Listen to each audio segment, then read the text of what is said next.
Hey, I'm Jonathan Reynolds. I'm here, your host of the Titus Talent podcast. It is the EOS Summer Series podcast, and I'm sitting here with our guest, Leonard Lynskey, and my business partner and integrator, Scott Seafeld. It's good to sit with you both. We are having a laugh, having lots of fun, hearing people's stories, hearing people's deep stories, their inspiring stories, their history.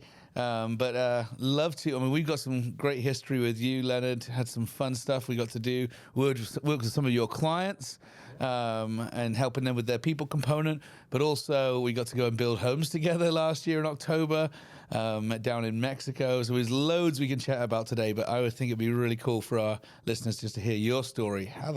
It's almost like, what the heck is EOS? How the heck did you get to this EOS community? What's your story? So thank you for having me, first of all. I'm delighted to be your guest today. I have maybe a little bit of an unusual background. I'm a pharmacist by training. I didn't know that. Yeah, I'm a pharmacist. And so it's a little bit of that people usually go, how did you get from pharmacist to EOS? Well, I'll tell you. Great question. So I went to pharmacy school. When I went to pharmacy school, I really wanted to be an entrepreneur. And pharmacies were the second most successful small business in America, behind hardware stores. This was before the Walmartization of America, and there weren't Home Depots. And so I loved pharmacy. The idea of being able to help people. Pharmacists are really, from a healthcare perspective, are very accessible. You could walk into the drugstore, talk to a pharmacist, get a recommendation. And so I really liked the teaching and the helping aspect. And so I went to pharmacy school. And over my 30-plus year career as a pharmacist, I opened and/or bought and sold 5 stores, 4 of them successfully, 1 of them not so much. And the last pharmacy, all of my businesses have been family businesses, either my wife and daughter. I've had kids in high chairs, and I mean, they're literally family businesses. And we've had more than one business that had a little area that was a daycare in the back so that one of my kids could come to work with us. This is so cool. I can't believe I didn't know these things. Did you know this, Scott? I did, actually. Oh, wow. All right. I heard Leonard share that at Homes for Hope. But okay. So anyway, I'm a visionary, so I've got the attention span of a gnat. So most of the stuff we would get them up to a certain point. And I wasn't much on managing them. I liked starting them. I like that startup phase when it's exciting and new and kind of romantic. But when it gets into the day-to-day management, I sort of lose interest. And so we usually sold them. The last one that we started in 2001, and it was a neighborhood pharmacy store in Saxe, Texas. And we kind of struggled for 3 or 4 years. And then in 2007, we fell into a really unique niche. And it took fire. And so from 2007 to 2011, we grew from $2 million in revenue to $32 million in revenue, which sounds awesome on a golf course or at a dinner party, but I'm a visionary. And so while it looked great on paper, the reality is all that growth, as integrators know, is hard to manage, and it's expensive. And all I kept thinking is, if I could just get more clients, if I could hire more people, and if I could get more business, then things would turn around. I could grow my way out of any situation. Problem was, the more we grew, the worse it got. And I just could not wrap my head around it. So I was in Vistage. I was a 9-year Vistage member. And I seemed to be every month the business of the month that was on the issue list as someone's that was struggling. And one day, one of the guys in my Vistage group looked at me and he said, "You need EOS." And I'm like, and this was in 2011, and it wasn't as well known as it is now. And I'm like, "What's EOS?" And he said, "It's kind of for people like you." Which actually isn't true, because, I mean, we were a hair on fire on the precipice of bankruptcy. And EOS is really about helping great companies get better. But anyway, so that was in 2011. We found an implementer, and we started implementing EOS in August of 2012. By 2013, and I want to paint the picture of where we were in August of 2012. I was $7 million in debt. I was 50 days behind with my primary wholesaler.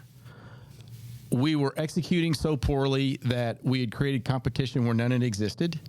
my controller had embezzled $271,000. And on $32 million in revenue, we lost $2 million in 2011. So when I say we were a mess, we were a hair on fire, burning in the ditch mess. Wow. I didn't know that side of the story. Oh, my gosh. And so we started EOS in August of 2012, and literally quarter by quarter, issue by issue, rock by rock, we dug out. And at the end of 2013, we were break even. And at the end of 2016, I had an 8-figure exit. That's a story. That is a story. That's so cool. And so I just became so impassioned about what EOS did for me that I was convinced that my calling really was to help other entrepreneurs not live my life. And so that's how I got involved in EOS. And so I went to boot camp, got credentialed, and so I've been doing this now for a little over 5 years. Wow. Did you have an implementer? Yeah, Mark Winters was my implementer. Woo! Yeah. Go with the big guns, huh? I'm actually on, if you, in the book Rocket Fuel that Mark Winters and Gino Wickman wrote, I'm on page 32. There's a whole paragraph about my daughter and I, who is my integrator, and so that's my claim to EOS fame. Yes, that's awesome. Let's unpack that story a little bit. Go for I it. think so. Where did you start? Someone said EOS. Did you get the book? Did you get an implementer? Where did you start that journey of turning your business around? So the guy that recommended EOS to me, he was implementing EOS, and Mark was his implementer. I'm a visionary. I don't really read. And so I'm offended, but I know exactly what you mean. And so I called Mark Winters, and I'm like, we're a mess. And he said, if you're open to changing the way you do business, we can help. And then we just started down the process. Focus Day, Vision Building 1. And I never will forget, though, and it's one of the reasons that one of the things I'm so passionate, the two things that resonate with me that drew me to EOS and still continue to hold me is, number one, is it's not about theory, right? Because how many times have you been to a conference and you hear these great ideas and you get back to your office on Monday and you go, what was step one? And so with EOS, there's always a step one. And the second thing that really resonated with me was it really made me understand the power of vision, like where you're going. You have to know who you are as an organization, where you're going before you can ever figure out how you're going to get there. And if you don't know that, you don't have any footing and you will continually struggle. And EOS really drove that home for me. So what were some of the aha changes that you had, that you made during that process? Was there a handful of key things that EOS made you realize, I need to change this to become profitable? What are some of those things that you recall? Yeah, there's two that really stand out to me. And the first one was we were in Focus Day. So the very first day of EOS implementation, and we're setting rocks, and rocks are how you establish the priorities for the organization. And so Mark Winters says you need to identify 3 to 7 of the most important things you need to focus on for the next 90 days. And I looked at him and I said, are you freaking kidding me? 3 to 7? I've got 100. I need them all done yesterday, and we are drowning because we can't get any of them done. And there was this long, uncomfortable pause, and he looked at me and he said, how's that working for you? And so we identified ended up being 7 to 12 most important things we needed to focus on, and quarter by quarter, we started knocking those out. And by setting the right priorities and by creating a cadence of focus and attention, we solved 100 problems, but we solved them in order of importance, literally 1 quarter at a time. It was so powerful to me. Was it just the two of you going through that? Did you have a team? No, we had a leadership team. My leadership team, we started with 12 people on my leadership team because I was too nice not to tell people that they couldn't be on the leadership team. So I just wanted everybody on the leadership team. We did shrink down to 6 eventually. Okay. And then the second thing that was really powerful for us was, so I had sold a business and ended up, the company I sold it to got bought by CVS. I ended up as an area vice president for a division of CVS called ProCare. I managed 25 pharmacies in 21 states. I had a $400 million revenue line, had about 250 employees under me. I didn't ever want to be corporate like that. I just thought that it was soul crushing. No offense to CVS. But, so we didn't really have metrics, and I just figured that everybody loved working for me and loved working for the company, and everybody was just coming in and pulling together, and it was all kumbaya. And so when we started EOS and they started talking about scorecards, I was like, I don't know if I'm going to like this or not, because it's going to be all corporate. And so one of the problems we were having is we filled 30,000 prescriptions a month. These patients were intellectually and developmentally disabled. They lived in halfway houses. And so they kind of took the same medicines. It was, every month. So it didn't really change. So we kind of filled the same 30,000 prescriptions every month. We had 9 people to fill. We had to fill 1,500 prescriptions a day in order to get them delivered on time.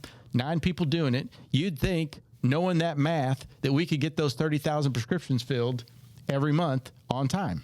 You would think that, and you would be wrong. Month after month after month, we ran out of time before we ran out of prescriptions. So we're always scrambling at the end, tons of overtime, stuff's late, not meeting our customer service commitments. And so we started scorecarding. And literally, people would just got a piece of paper and a pencil and made a tick mark every time they filled a prescription. So the first day we did it, we had 9 employees filling prescriptions. Some of them filled 80 prescriptions in a day. Some of them a couple of them filled 40. We had a bunch filling 100, 120. There was one that filled 140. And I'm like, I kind of thought everybody doing the same number. And then I thought, okay, so the one that did 140 is going to do less, and the people that are going to do 40 are going to do more. So we did it the second day, and they kept their numbers, and we looked at them at the end of the second day. And the people that did 140 the next day did 200. And the people that did 40 did 40. And everybody else all moved a little bit. Either they stayed the same or they moved up.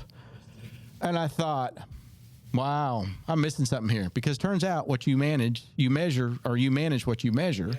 And so what ended up happening was, by scorecarding, 2 things happened. Number one, we, even without setting a goal, just by measuring it, our productivity went up 30%.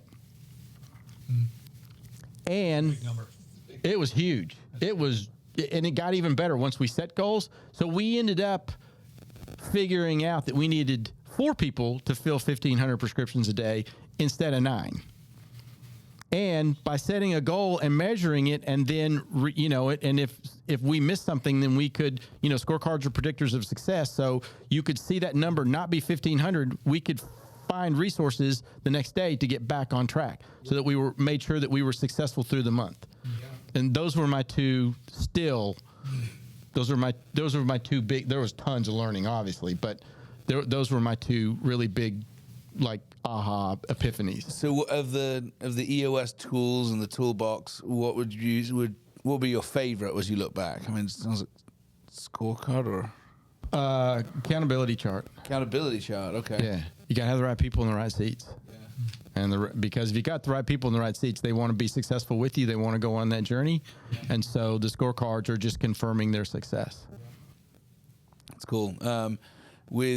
So fast forward. Oh, sorry. Do you want to talk more about that?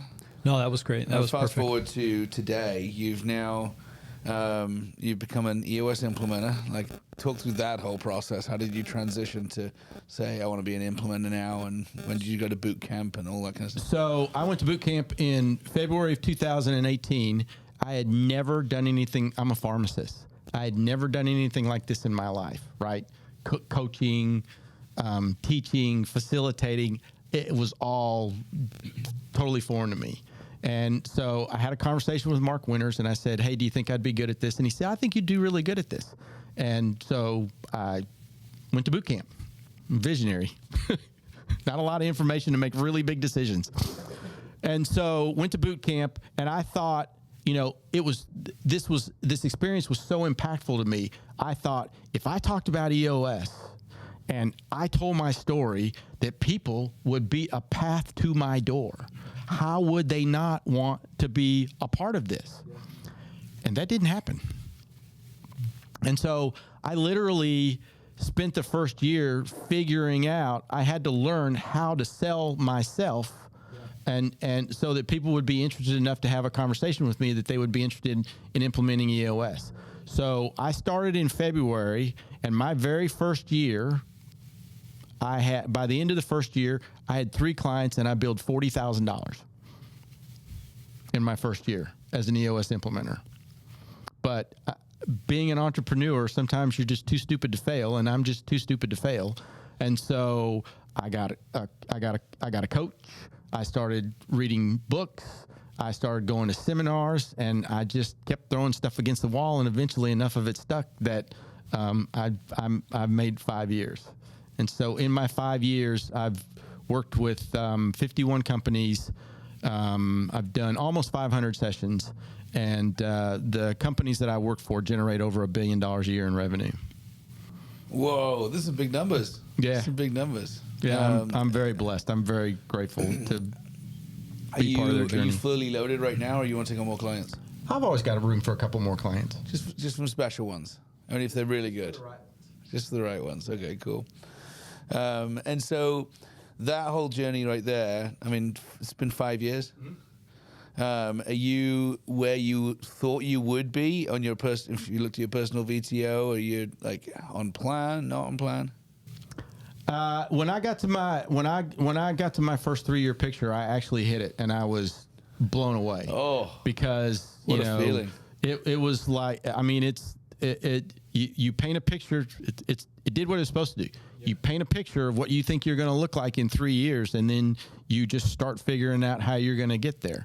And so I was stunned that I actually number one, that I set a goal, number 2, that I stuck to it, and number 3, that I actually hit it. But it's, the VTO, and we all have our own VTOs, even though it's just, we're solopreneurs, we all have VTOs, we all have our, 10-year target, our 3-year picture, and our core target, our 3-year picture. And so I achieved most of it. It was really surprising. That's awesome. That's so cool. So cool. So we have some other kind of fun things, which I kind of alluded to at the beginning. We've got to do some cool stuff together back in October of last year. Even more than that, your son is close to the Titus crew. Yes, absolutely. Talk about that. Yeah. So it's an interesting story, and I think it really resonates, especially in today's hiring thing. So my son works for Titus, and Ben Murphy, who is in your Dallas office, that's who I introduced him to. But Logan graduated from Texas Tech a couple of years ago with a degree in psychology, which means he's qualified to say, would you like fries with feeling? Article. Tell them about that article you just read me.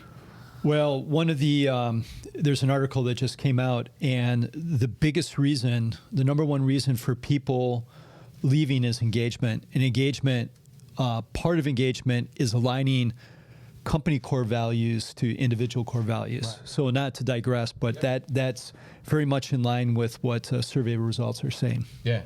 So it was such an eye-opening moment for me, and it really gave me some insight into how I could help my teams think about how they're going to recruit employees.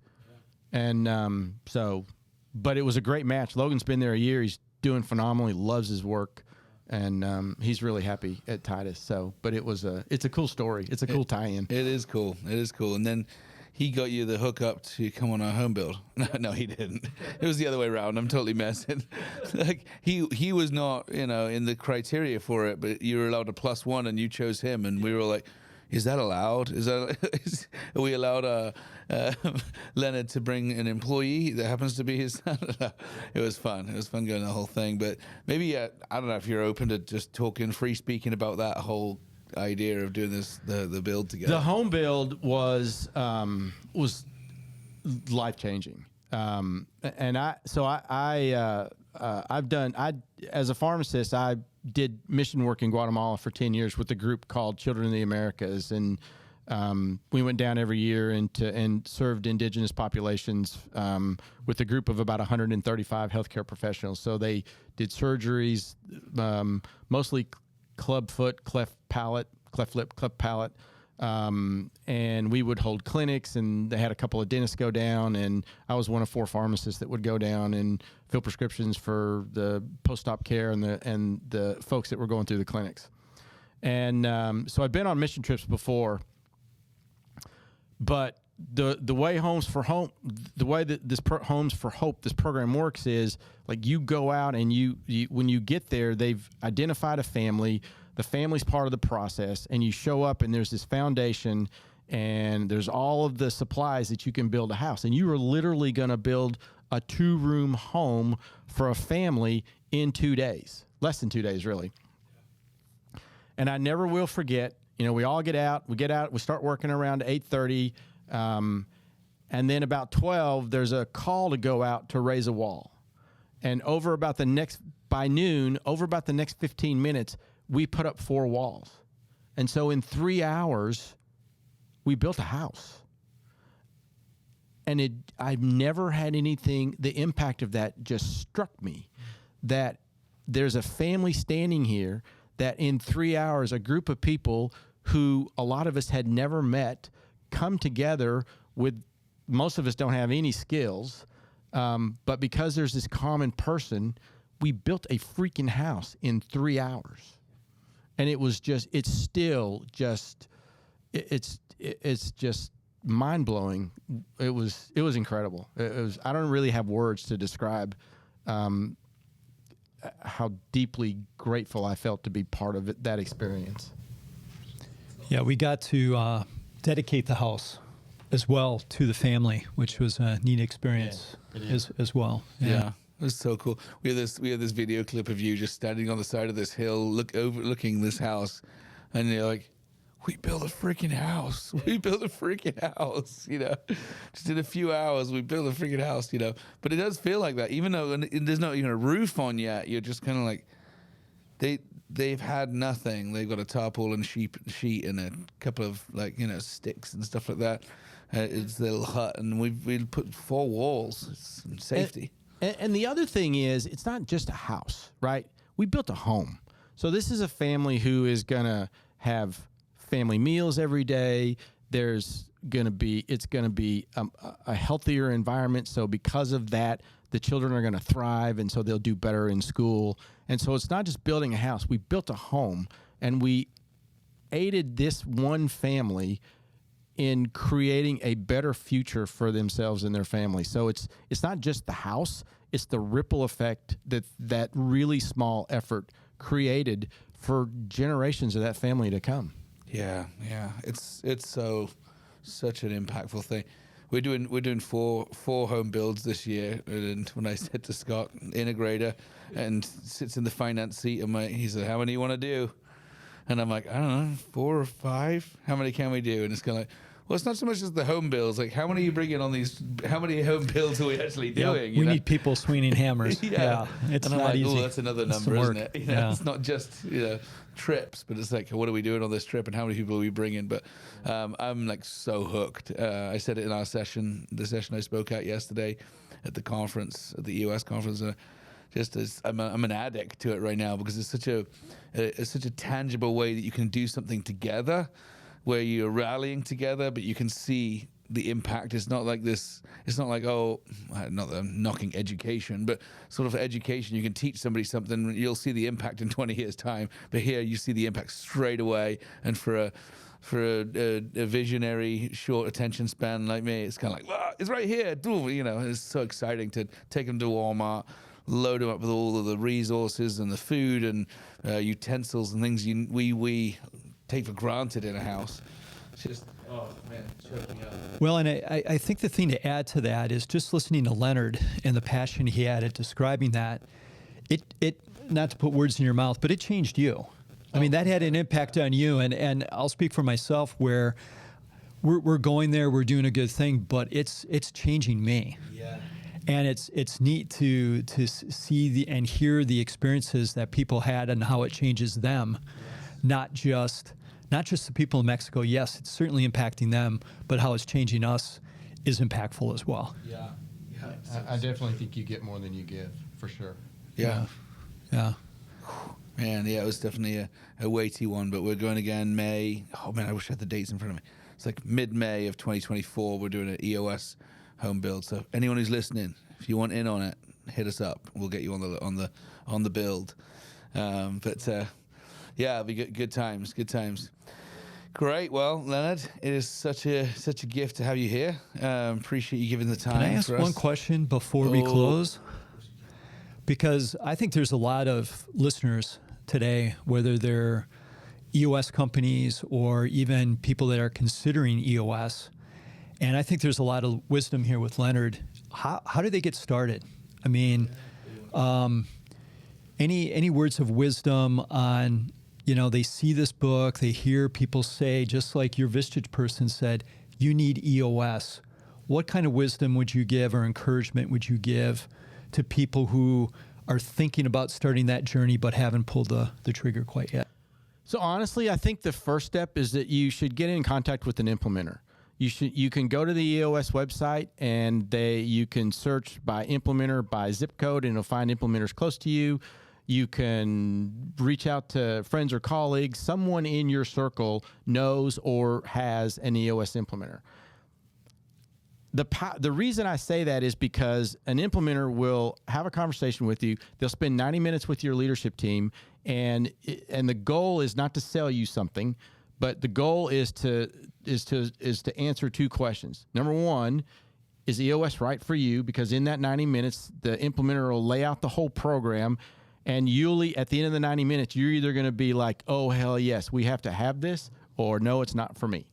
And then secondly, you'll be able to decide if you think you can do it self-led or if there is power in having an implementer help you along your journey. And maybe that's the implementer that presented it initially is the one you have chemistry with, and that's the right implementer, or maybe you interview a couple.